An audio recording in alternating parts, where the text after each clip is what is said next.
Hello, Weencast listeners.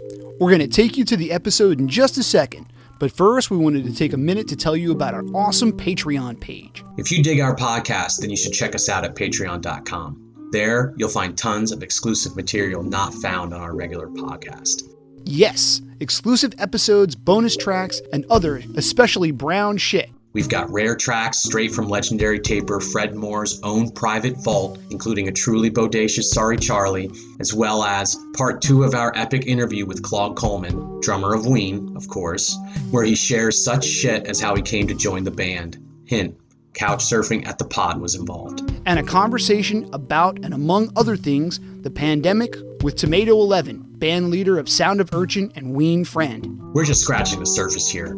We've also got a vinyl series where we discuss highlights of Shane's swank vinyl Ween collection, exclusive episodes covering Ween side gigs like the gigantically brown Jimmy Wilson Group, as well as articles and pics from Our Heart to Yours. All told, we've got 10 plus hours and growing of materials just for our patrons. We dig doing this podcast, and we're glad you're listening, but it just isn't big enough for all the crap we're dishing out, so we needed somewhere else to put all this extra stuff we've got.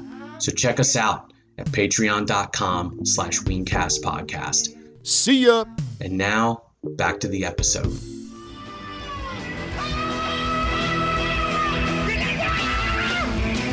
Weencast, a Ween podcast with Shane and Rory.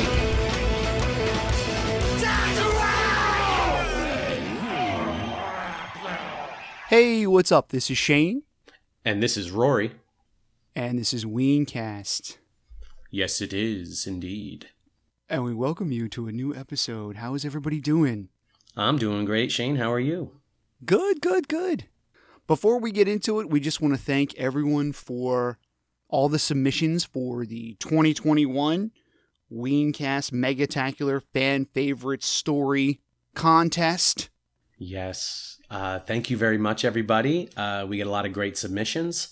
So we really appreciate hearing from the fans and giving you guys a chance to get on the episode. You can look forward to hearing the contest come out in a couple weeks. And thank you, everybody. Yeah, thank you so much for everybody who got in on it. So, as everyone knows, Ween is back and has played their first couple of shows since the pandemic, just a couple of weeks ago. Heck yeah, dude. It's awesome. Yeah. And I do want to quick mention that we also scored our tickets for the Philly Met shows, bitches. Yeah, that's right. So we got the tickets for the Philly Met both nights, actually, for this Christmas. So we're looking forward to seeing everybody there. Yeah, dude. That's going to be a lot of fun. Yeah, obviously, we didn't get up there last year, so really missed it. And I haven't been to Philly since the last show either, because of the pandemic and all that as well. Just really psyched to get up there. But yeah, dude, it's awesome to be like hitting the refresh button on your computer again, you know? Like getting ready for those ticket sales. It's good to feel alive again. Yeah, right. Got the itchy trigger finger, you know? Well, we are going to talk about the first show that they played since the pandemic. So that was August 21st, 2021 at Surly Brewing Company in Minneapolis, Minnesota. Yeah, dog. Now, neither one of us was able to make it to this one because that's a little bit of a hike for us, but we checked in with our friend Cody, and this was actually his first show. Yeah, dude. You know, our buddy Cody was going to his first show, so we figured what an awesome opportunity for us to get to chat about this concert. Yeah, man, and I know that, Cody's been a friend of the show for the last couple of years, and I know that he was supposed to go to one of the shows that I think was postponed and then finally just canceled. So it's cool that he finally got to be able to go to one. Yeah, absolutely. He was a little overwhelmed, I think, to really give us a whole lot of details, but it's just a really fun conversation that we had with him about the night. And we also talked about, how he got into Ween and some other fun stuff, his other favorite bands and his artwork and stuff. It was just a really fun conversation. Yeah, dude. No, it's great. Great to have Cody on the show. Yeah, man. Without any further ado, should we go to the phone call? Let's do it. Is your cutting board dried out, ugly, and lacking luster? Do your tables have too many water rings to count and need a fix? Are your kitchen utensils old and damaged? Maybe you just want to add a little bit of natural wood beauty to your home. Whatever it is, you can count on West Brandywine Woodworks to provide for you. We make high-quality, custom hardwood items for your home. From cutting boards to shelving, West Brandywine Woodworks has you covered. Find us on Facebook and Instagram. Mention Weencast when you order for 21% off. So give us a like and a follow, and don't forget to mention Weencast for 21% off your order. West Brandywine Woodworks. Custom simplicity for your home. All right. So we are on the phone with Cody. So, Yep. Cody, I'm going to let you state your last name for the record. It's a tough one. It's pronounced, this is embarrassing. It's pronounced Swallow. How brown is that? Cody That's Swallow from Baton Rouge, Louisiana. That's fucking awesome, dude.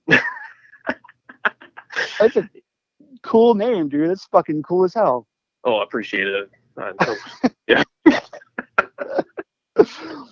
Well, tell us a little bit about yourself. So how old are you? I'm 29.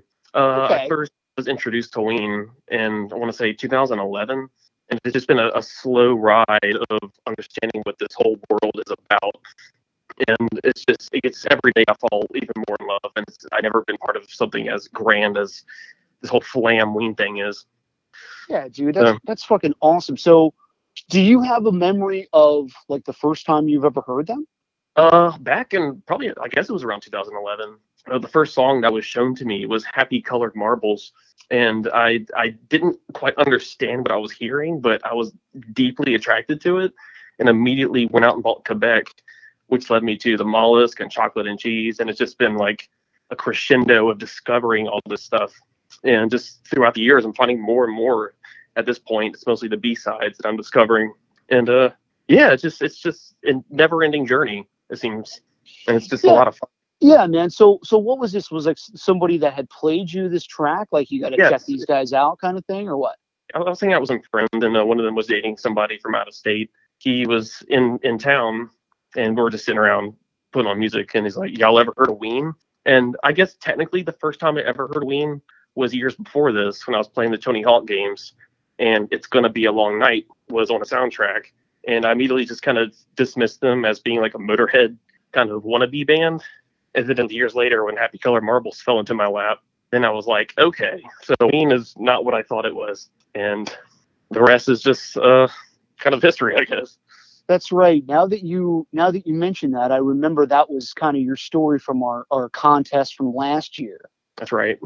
That's yeah. And it's funny because you kind of bring up like a little story there where their ability to like move among genres maybe like hurt them a little bit, because the first song that you ever heard was kind of like that hard rockin' song. Yes. And most like hard bands, like most like hard rock and like metal bands and stuff like that, that's pretty much like all they play. Right. So if you didn't know any better, which you didn't at the time from just hearing that one song, you would just assume that it's like, oh, they're just like a hard rock, like metal type band. Exactly. So that's funny, man. And that's the problem with introducing Ween to people, because you can't just show them a handful of songs and expect them to know what's going on with this. I mean, you have to hear a lot and spend a lot of time listening to it until you realize, this is what this is. It's very time consuming, and you really have to dedicate a lot of yourself to it to kind of let it sink into your soul. So I have trouble introducing Ween to people for that reason. Yeah, I mean, I think that's kind of one of the things that we always sort of like go back to is like, well, how can you get somebody into it? How can you get one of your buddies into it or whatever? Like, what's the best album, or what's a good like playlist, or, a good like track list to like get somebody into it? It's like, it's just like the never ending question, Yeah. Yes. because there's just so many different like genres and so much, it's like, well, maybe this person would be kind of into this or maybe not. And also it's just the type of band, my opinion, where you have to listen to the stuff a few times. Like you have to take one of those albums and just listen to it like 4 or 5 times before you're like, yeah, man. Right. Absolutely. So that's a cool story, dude. So I also kind of remember when you had submitted your story to us last summer, that you were supposed to go to one of the shows that was canceled, or Yes, this was. I want to say it was Dallas at Mid City Ballroom. I don't remember the name of it, but it was one of the shows that got completely shut down and not even postponed. So that was kind of a bummer that didn't happen. So you had never made it to see them before they had their hiatus then? I did not. Okay. Right.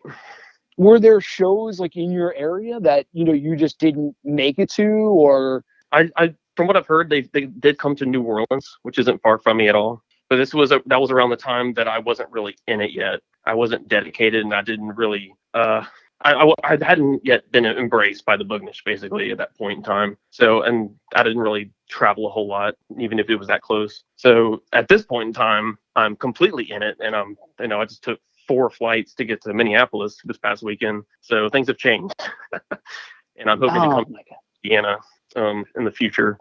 But wow, dude, that is crazy, man. Yeah. Well, let's go into the show a little bit. So your first show was 8/21/2021. So as we're talking, it was last Saturday. Yes.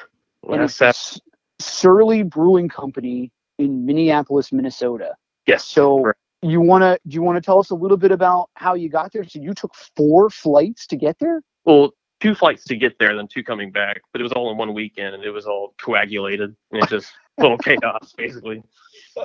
Okay, so tell us about the trip. Well, I mean, the night before the trip, we all, me and a bunch of flam, met up at this tiki bar called Psycho Susie's, and I met a bunch of Ween folks that I'd never met before that I recognized from Facebook. So it was all it's sort of a semi reunion for me, and it was a little weird because everybody else knew each other from previous shows, and I'm sort of a fresh face. So it was really cool just to be like, hey, what's up? I'm not from here. We've never met before, but somehow we're in a weird flam way related in a weird, And so that was cool. The night before the show was really heartwarming, to say the least. And so that was in Minneapolis then. So you got there the day before.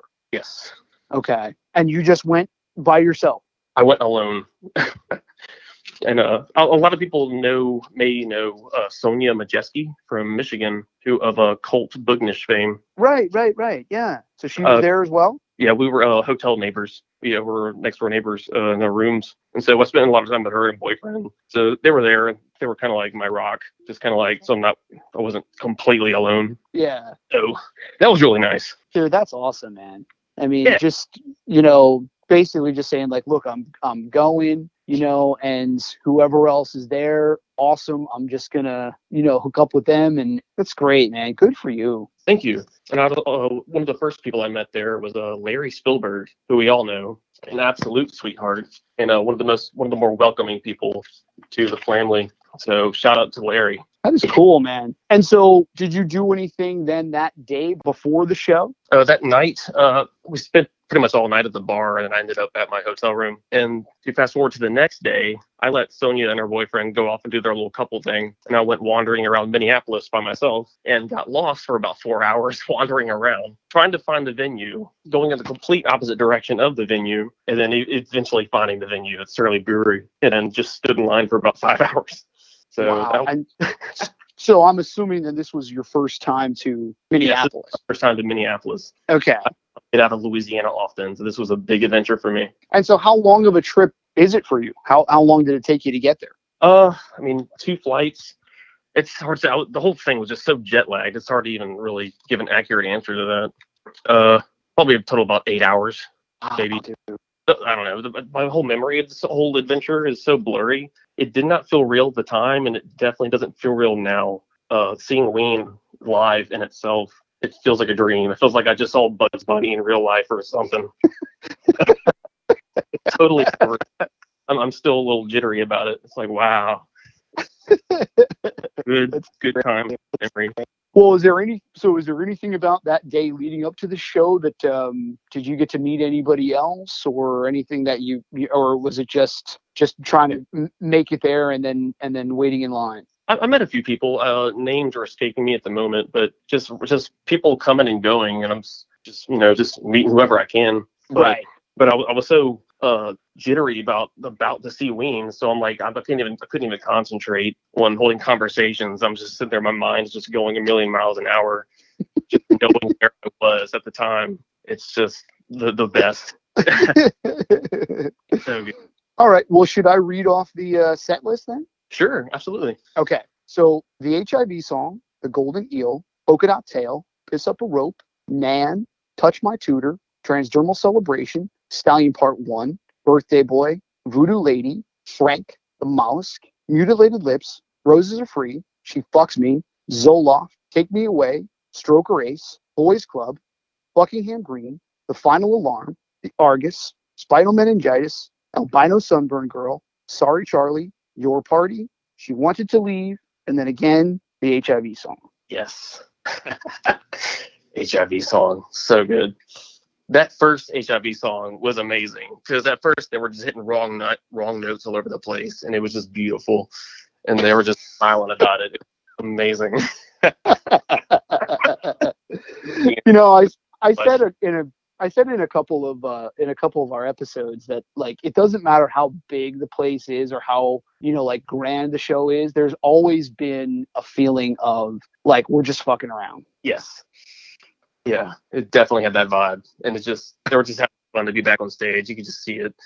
And Aaron looked amazing. It looks like he lost a lot of weight. He was just really feeling himself. So I was really happy for him and all of them, really. Yeah, and you know, it's funny because, you know, a couple of days like leading up to that show, I realized that in the last definitely a year, I guess it's really been like 18 months or however many months it was total or whatever, but definitely like through, you know, the pandemic, there was those like cameo videos that people would share of Diener.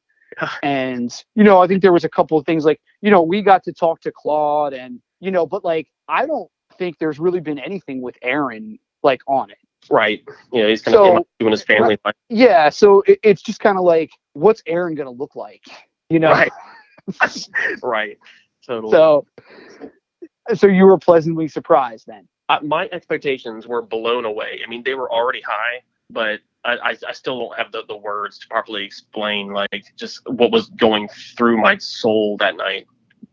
I will say my three favorite songs were Frank, Zoloft, and the trippiest version of Spinal Meningitis I've ever heard in my life.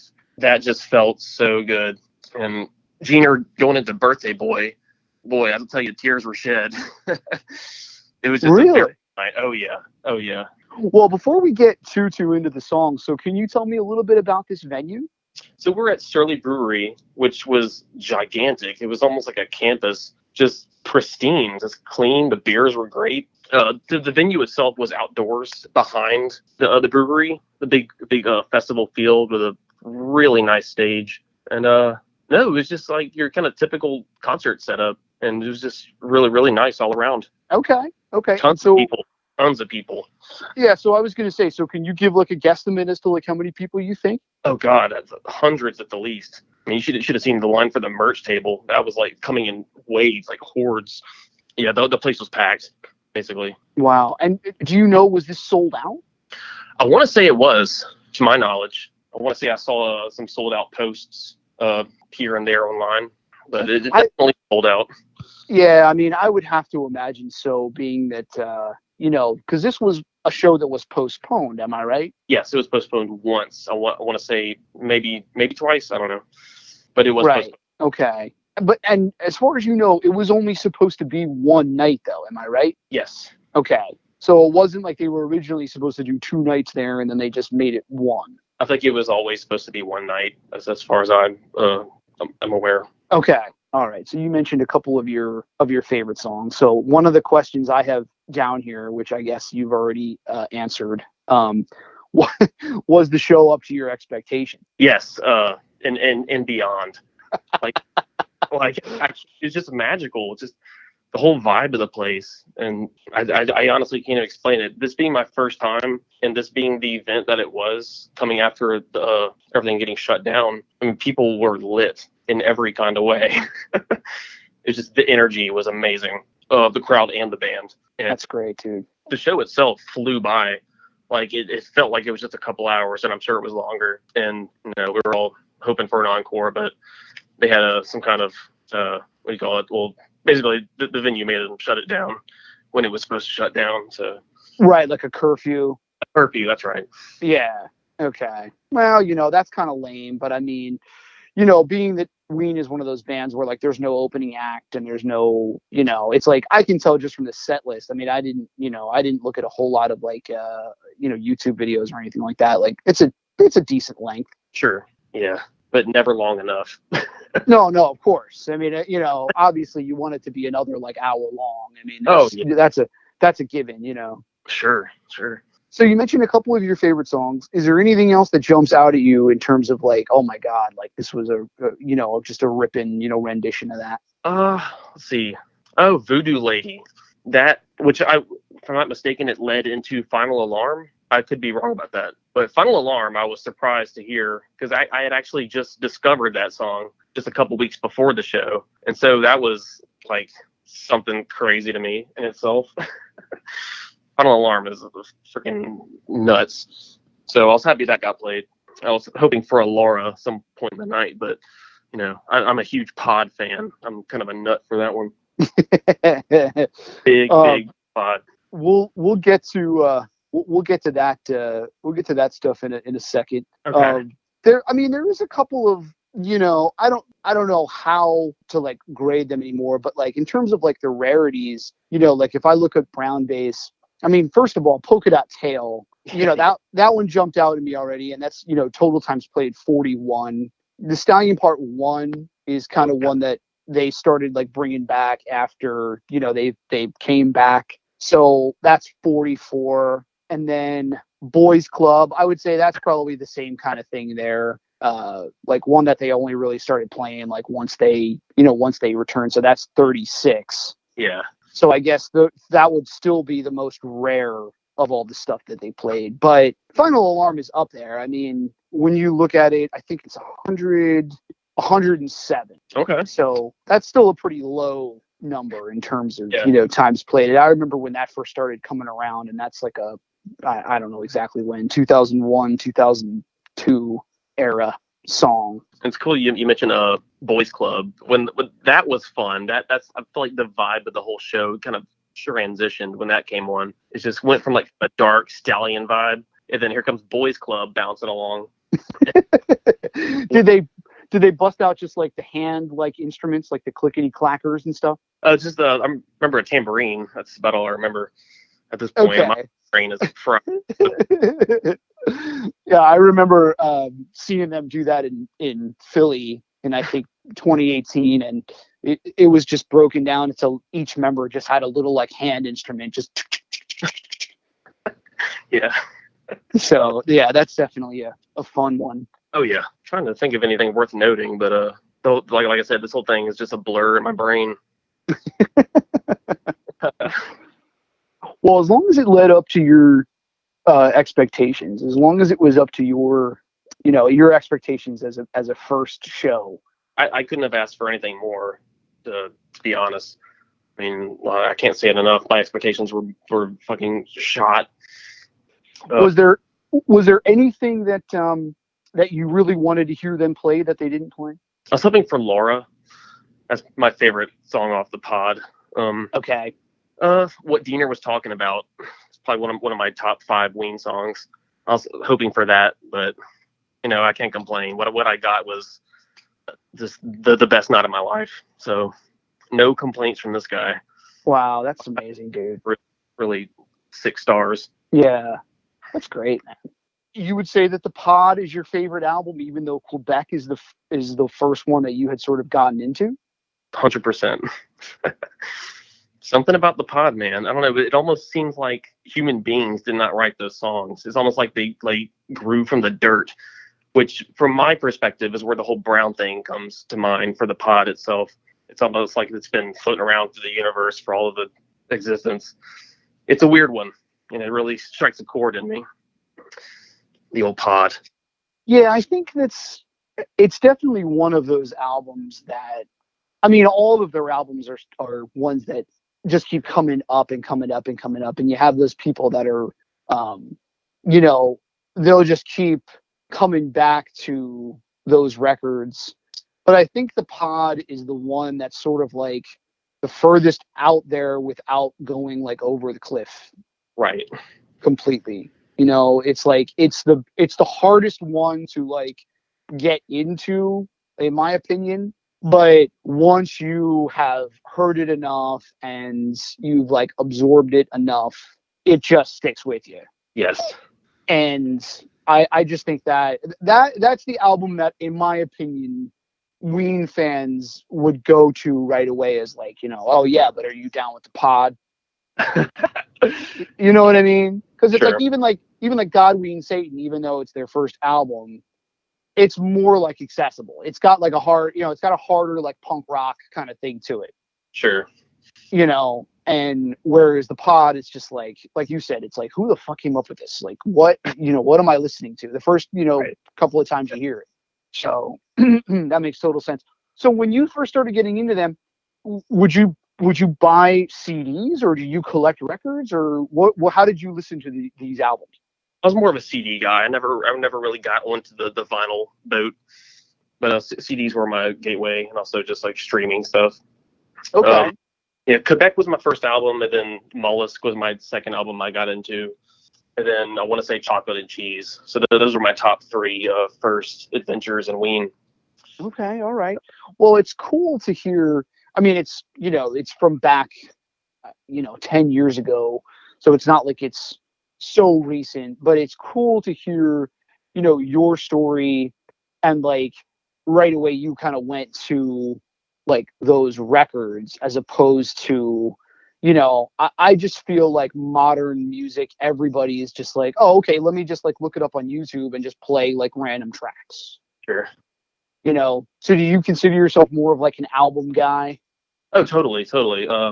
I mean, on a daily basis, I do kind of like shuffle all of Ween, but I'll if I'm just sitting at home, I'll just do start to finish albums, just because I'm so used to the flow of them, you know.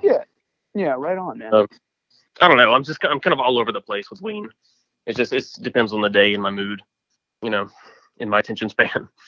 Yeah, that's cool. I think we could all say the same. I like to hop around from here to there.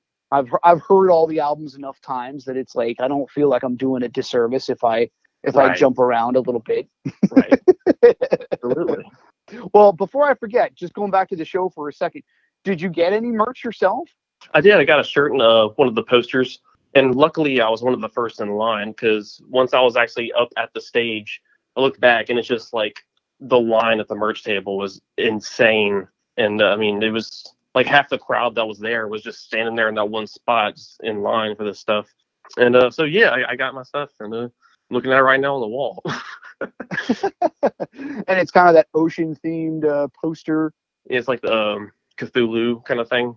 Yeah. Yeah. Good stuff. That's cool, man. Do you know how many of those were made and available? Let's see. I'm looking at 300 of one version, and I'm assuming another 300 of the alternate blue.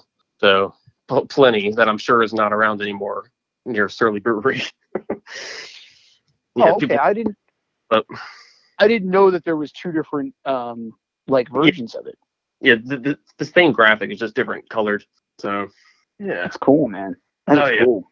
And then was the shirt that you got, was it something that was specifically for like that show? Yeah, it was the red Surly shirt with the date and whatnot on the back. Yeah, I wanted to keep it specifically to the time and event, having just while I was in that time and place, you know. Right. Did they have a lot of other stuff that you could choose from? Not really. I mean, they had like, you know, koozies and stallion shirts and whatnot. But I mean, the selection wasn't immaculate, but it was enough to, you know, to be complacent with.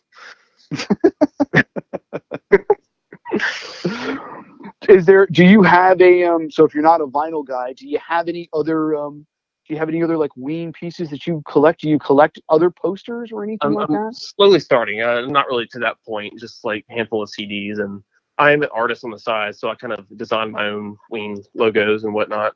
Graphic. Oh, yeah, I was going to ask you about that because I saw the most recent one that you did. So how long have you been doing artwork? I've been an artist for like probably 8 or 9 years, maybe approaching 10. I went to school for art at a university, and just kind of found my own little niche. And now Ween has integrated into that niche, and I'm hoping to do more Ween merch for all the flam and trying to get that ball rolling, doing prints and pins and all that good stuff. That's cool, man. So what's your favorite like medium, or what medium did you start with? I've always been a like a ink pen kind of guy. And if anybody's with Robert Crumb, he's a big influence on me. Okay. Nothing, but you know, it's now it is. So basically, just sort of like the style of like just thousands of dots and Oh yeah, cross yeah, hatching. just That is right. totally my thing. So So is that what you currently do? Like, if you share a piece of artwork on Facebook, is that actually something that you've made on paper? yes, I do everything Oh, by really? hand. Nothing is digital. I'm actually technologically stupid, so I use pens and paper and do everything totally analog. It's more enjoyable that way. Wow, Yeah. dude, that's amazing. Thank you so much. So then what do you do to sort of, do you just take a picture of it then, or do you do like a scan? I just snap a pic with my phone. You know, like living in the caves over here. Dude, that's really amazing, because I've seen your pieces a few times and just thought, okay, well, that's got to be some like space age computer program Oh no. that I'm like a dinosaur. I mean, I'm just like, oh my god, like that's just got to be some like brilliant like program that you can just do that on your computer, like just tab little tiny dots and whatnot. So I never would have thought that was actually done by hand. I'm not trying to like insult you. I think it's incredible. Oh no. The stuff that you do. Plopping down on the couch with some paper and some pens and seeing what happens. And wow, man. the Boognish has emerged. Do you have like a favorite poster artist? Not really. I wish I was more knowledgeable about that end. But I am a big fan of like the '60s psychedelic Stanley Mouse era, the comic books and psychedelic rock posters. I'm very much interested in that time period, '60s, '70s. The origin of psychedelia. I have a 2010 New York City Central Park poster by Jermaine Rogers. I don't know if that name rings a bell. No. So he's kind of one of the more like popular Ween poster artists from the last, I'd say like 20 years or so.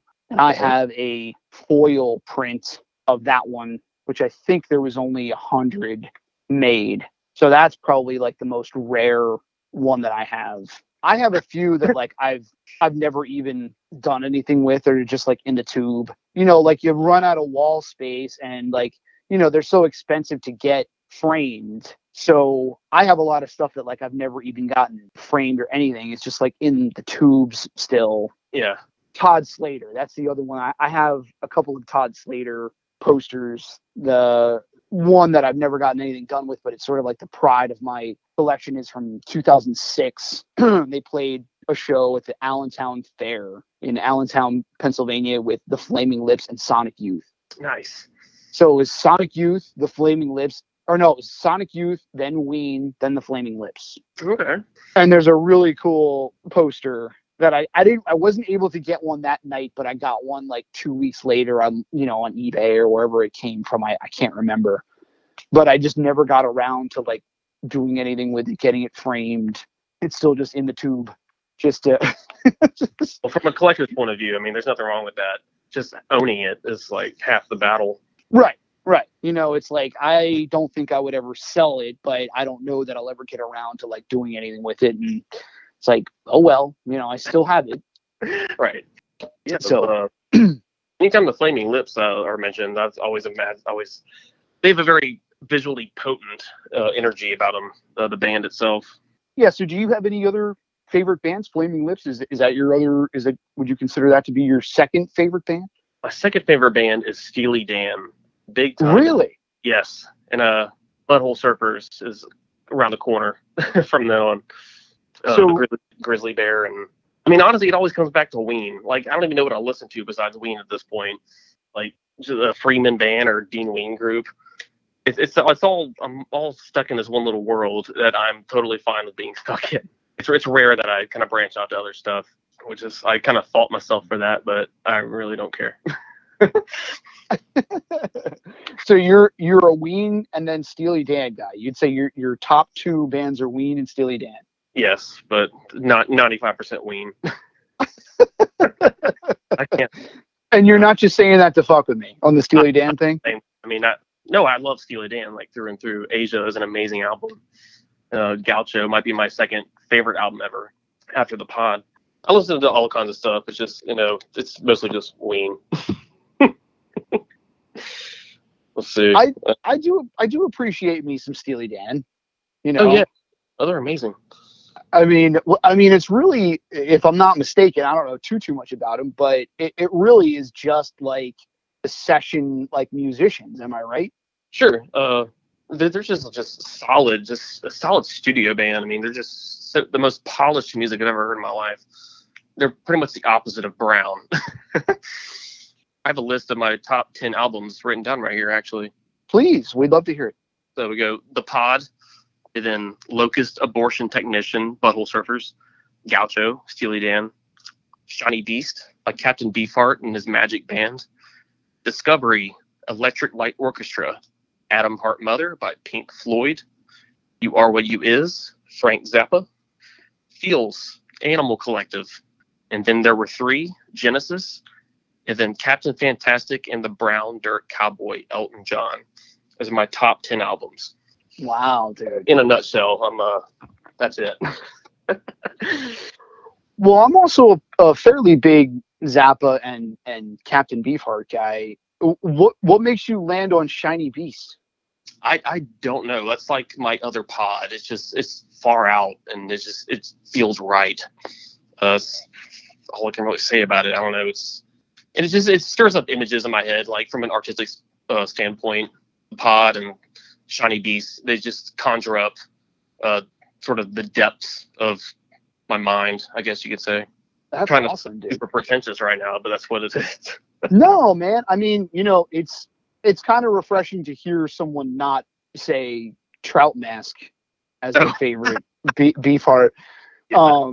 Because I mean, that's kind of like in my opinion, a good example of like an album it's just gone too far. You know what I mean? It's just, it's definitely weird and avant-garde and whatnot, but like, there's not that many like songs that you can sort of like get in like a groove with. It's fun to listen to like once every few months. Yeah. You know what I mean? It's more of sort of just a like novelty kind of thing, Absolutely. And also, you mentioned Atom Heart Mother. I mean, there again, like, I love Atom Heart Mother. Yes. It's not talked. It's absolutely way overlooked. Mm-hmm.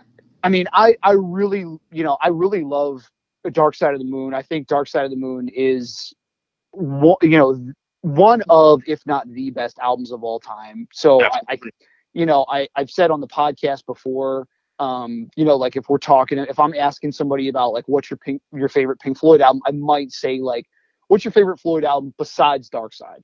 Because I just kind of assume that that's going to be everyone's like first answer. Yeah, absolutely.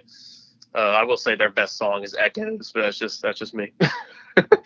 Dude, metal. I mean, amazing. I love metal. I love Atom Heart Mother. I mean, just like the title track. Yeah. Of Atom Heart Mother is just unbelievable. Oh, it's a trip. And then, how did you get into Zappa? Man, I honestly don't ever remember. I feel like Zappa's just kind of always been hanging over my head. I don't know how he came along, but he's just one of those artists that just off the deep end, but also somehow very palatable. I'd agree with that. Yeah. I don't know. I love music that's very cinematic, that you can kind of envision in your brain every time. And I definitely think Zappa falls into that category. An album like Thingfish, it's like a movie you watch inside your brain, which is the core reason why I love Ween. I just love imagery that's not actual imagery, if that makes any sense. Totally, man. Absolutely. So roughly how many of his albums have you heard? Of Zappa's? Yeah. I want to say all of them. I mean, unless there's stuff like hidden around the corners that I don't know about. I mean, it's hard to say. I mean, it's one of those where it's like it's just other albums keep popping up, and it's like, where was this all this time? Yeah. You know? Oh, that's cool, man. And I'm sorry, which one of his did you have on your list? Oh, you are what you is. Oh, okay. Yeah. Girl, I would have to say I think Hot Rats is my favorite. That's great.